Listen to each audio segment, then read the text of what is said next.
वन्देऽहं श्रीगुरुजीवितपदकमलं श्रीगुरुवैष्णवं सचक्रजातं तं रघुनाथं कृष्णराधाकृष्णपादनसहगणललिता सरस्वती नामिनी देवी जगन्नाथ देवाय साक्षात् गौराय ईश्वरे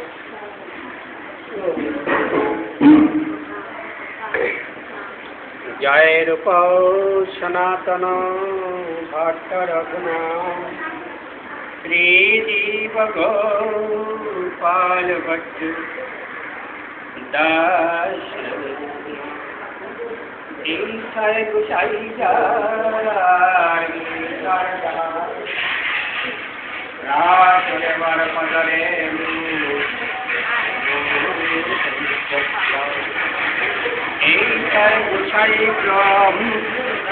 ब्रज कोइलाबा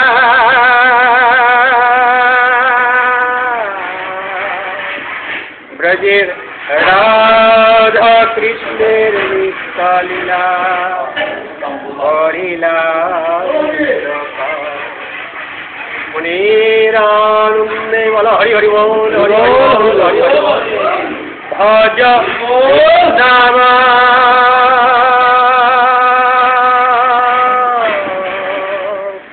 श्री गुरु गोविंद पदे मजाई श्री गुरु गोविंद पाद पद्म करिया हरि नाम संकीर्तन गायत्री नरोत्तम भज श्री कृष्ण चैतन्य प्रभु नित्यानंद श्री अद्वैत गदाधर श्रीवासादि गौर भक्त वृंद भज श्री कृष्ण चैतन्य प्रभु नित्यानंद श्री अद्वैत गदाधर श्रीवासादि गौर भक्त वृंद नमो ब्रह्मण्य देवाय गो ब्रह्मण्य हिताय जगद्हिताय गोविंदाय नमः ओं नमो नारायणाय नमस्कृतं नरं चैव नरोत्तमं देवीं सरस्वती व्यासं ततो जयमुदीरये नमो वृंदावै तुलसी दिव्याय प्रियाय केशवक्षत कृष्ण भक्तिपदे देवी तत्त्ववर्तये नमः वंशाकल्पतरुभ्यश्च कृपा सिन्धु एव च पतितानां पावनेभ्यो वैष्णवेभ्यो नमो नमः हरे कृष्ण कृष्ण कृष्ण हरे हरे हरे राम राम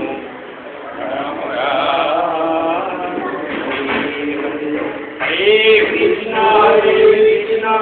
कृष्ण कृष्ण हरे हरे राम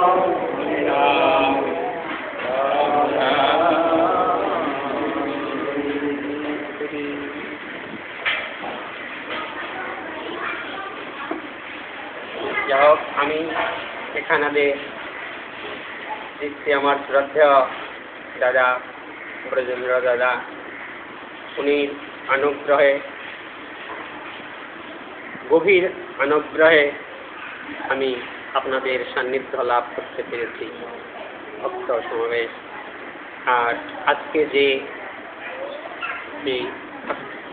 মন্দির প্রাঙ্গণে দুটি শিশুর গোবিন্দের প্রসাদ দেওয়া হলো মুখে ভাত দেওয়া হলো সেটা আমাদের সনাতন ধর্মে বড় বিরল খুব কম সংখ্যক হয় এইটা আমি প্রাণ গোবিন্দের কাছে আমার অন্তরস্থল থেকে ভগবানের কাছে প্রাণ গোবিন্দের কাছে এই প্রার্থনা করি যারা এর উদ্বক্তা যারা ভগবানের প্রাণ গোবিন্দের প্রসাদ দিয়ে মুখ এঁঠো করেছেন সেই প্রসাদ পেয়ে এবং তাদের সাথে সাথে আমরাও সেই গোবিন্দর প্রসাদ পেয়ে এই ধন্য হয়ে গেলাম, মানব আমাদের ধন্য হয়ে গেল। কিরকম? একটু আগেই এখানে যে প্রেম হয়েছে, আনন্দ হয়েছে, বৃন্দাবনে ঢেউ লেগেছে, নদে ভেসে যায়, সে প্রেম কলসে কলসে ঢালে, তবু না ফুরায়। একটু আগে সেই প্রেমের বন্যায় নদে ভেসে গিয়েছে, এটা নদে হয়ে গেছে ভগবানের। কিরকম?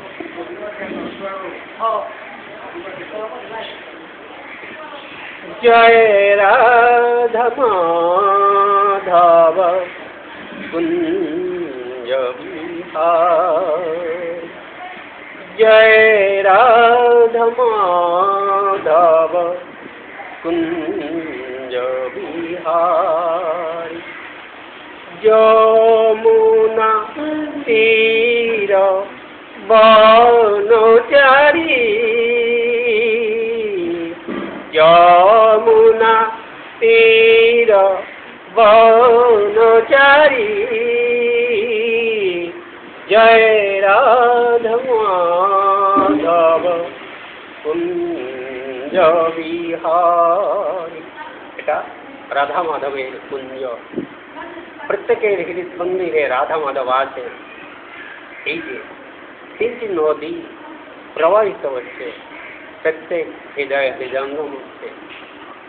তাই এই যে নদীগুলা প্রবাহিত হচ্ছে, মনকে ধুয়ে মুছে, যেমন আমরা গোবিন্দের আসন দিতে গেলে কিছু করলে ধুয়ে মুছে পবিত্র করে দিই, সেই গোবিন্দ আমাদের, যদি আমরা গোবিন্দের পথে ধাবিত হই, গোবিন্দ আমাদের মনকে ধুয়ে মুছে প্রফুল্ল করে সেই গোবিন্দর ধামে নিয়ে যায়।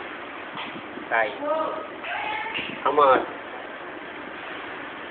গর্ভধারী মহারাই গীতা মাকে পেয়েছি, আমি গর্ভধারী মহারাই গীতা মাকে পেয়েছি, তাই তো আমি বুকে টেনে নিয়েছি। এই গীতা আমাদের, এটা কি দাম দেয় আমাদের? এই গীতা ভগবান শ্রীকৃষ্ণের মুখাবিষ্কৃতবান। এই যে 18টি অধ্যায়, সে 18টি অধ্যায় প্রথমে অর্জুন বিষার্জুন। আমরা প্রত্যেকেই অর্জুন, প্রত্যেকের ভিতরে এই অন্তর্যামী ভগবান শ্রীকৃষ্ণ এখানে যে পট অঙ্কন করেছেন, হৃদ মন্দিরে আমাদের ভগবান শ্রীকৃষ্ণ প্রত্যেকের হৃদ মন্দিরে স্থাপিত আছেন। এই অর্জুনের মতো আমাদের দেহটাকে চালিয়ে নিয়ে যাচ্ছেন, তাই আমরা চলতে পারি। যখন ভগবান শ্রীকৃষ্ণ আমাদের হৃদ মন্দির থেকে চলে যাবেন, তখন আমাদের দেহ চলবে না, অচল হয়ে যাবে। এখন আছি সচল, হয়ে যাবে অচল। তাই প্রাণ থাকিতে যদি আমরা প্রাণ গোবিন্দকে আরাধনা করতে পারি, ভজনা করতে পারি, তবে আমাদের মানব জীবন সার্থকতা হবে। আমরা আসার পূর্বে ভগবানকে বলে এসেছিলাম, হে প্রভু, হে নাথ, তোমার নাকি আর কি সুন্দর পৃথিবী আছে, সেখানে আমাকে পাঠিয়ে দাও, পাঠিয়ে দেব। কিন্তু তুমি আমাকে কি দেবে? আমি যা খাবো, যা করবো এবং সমস্ত দেহ তোমাকে দান করে দেব।